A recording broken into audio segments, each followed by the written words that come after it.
Donc, il reste Dieu. Et il nous dit dans sa parole, il permet que le malheur arrive afin qu'on ne sache pas qu'est-ce qui peut venir après. Et ce qui peut venir après, c'est Jérémie qui est en train de nous dire. Ce qui peut venir après, c'est le plan de bonheur et non des malheurs. Nous allons y arriver petit à petit.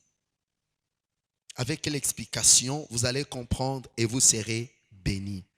Vous serez bénis. Vous serez bénis. Je me suis posé la question, toujours dans ma réflexion, pourquoi les ténèbres existent-ils? Et le Seigneur m'a donné deux hypothèses que je peux dire, deux réponses que je peux résumer en ceci. Dieu a gardé les ténèbres pour nous accorder le repos.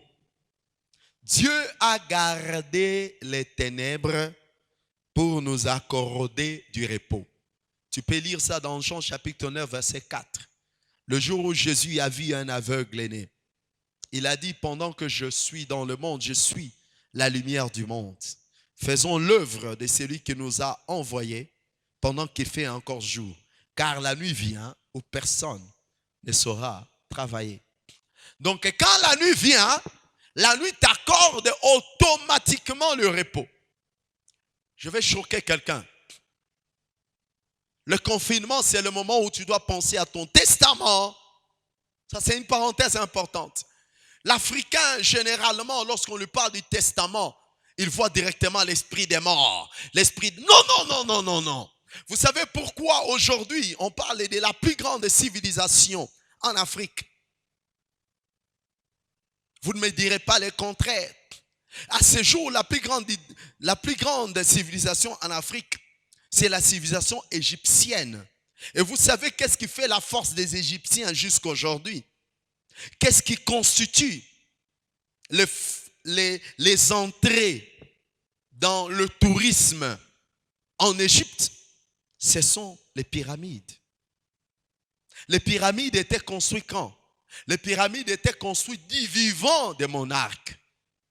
Les pyramides n'étaient pas construites après la mort. Donc c'était des gens qui savaient que sur la terre, ils y étaient pour un temps en cours. C'est comme ça qu'ils ont laissé des traces. Tu es peut-être là en train de me suivre. On t'a dit que toi tu vivras 120 ans. C'est bien beau, mais même les 120 ans en question, demain après demain, tu vas les atteindre. Quelles sont les traces que tu auras laissées sur la terre? Et apparemment, on est en train, d'ici là, on va encore vivre les baby-boom. Il y a des gens qui ne s'occupaient plus de leurs femmes. Lorsque le temps de confinement arrive, l'Éternel te donne l'occasion de t'occuper de ta femme, de ne plus penser aux concubines, au bureau, au tiroir. Tu restes chez toi. Dis Amen. Le signe des temps de la fin. Mais nous, en tant qu'enfants de Dieu, nous avons quelque chose à faire parce que Jésus, depuis qu'on a parlé de Corona, il n'est toujours pas venu. Et Corona risque de passer, Jésus peut toujours ne pas venir. Mais parce que nous sommes encore sur la terre, qu'est-ce que nous pouvons faire pour stopper Corona?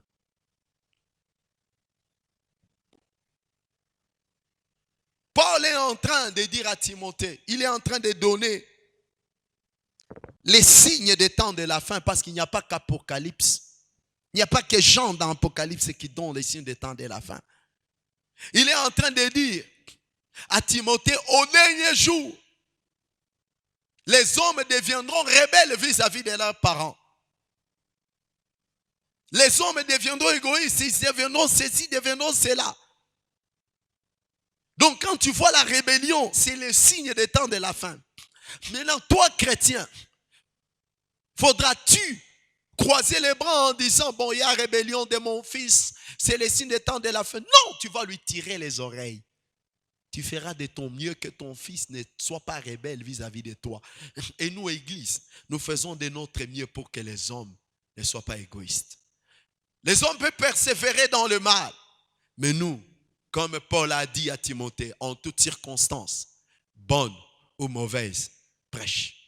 Et c'est pourquoi j'aimerais inviter quelqu'un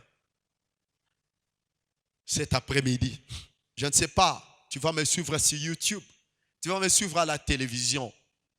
Tu vas me suivre sur Facebook. Mais peu importe où est-ce que tu vas me suivre. Ce soir, je voudrais que tu puisses prendre l'engagement de suivre ce Jésus.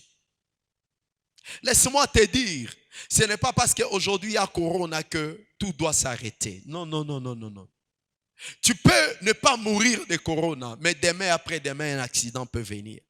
Il est temps pour toi de mettre ta vie en ordre. Même si tu vivais pendant 1000 ans sur la terre, un jour tu mourras.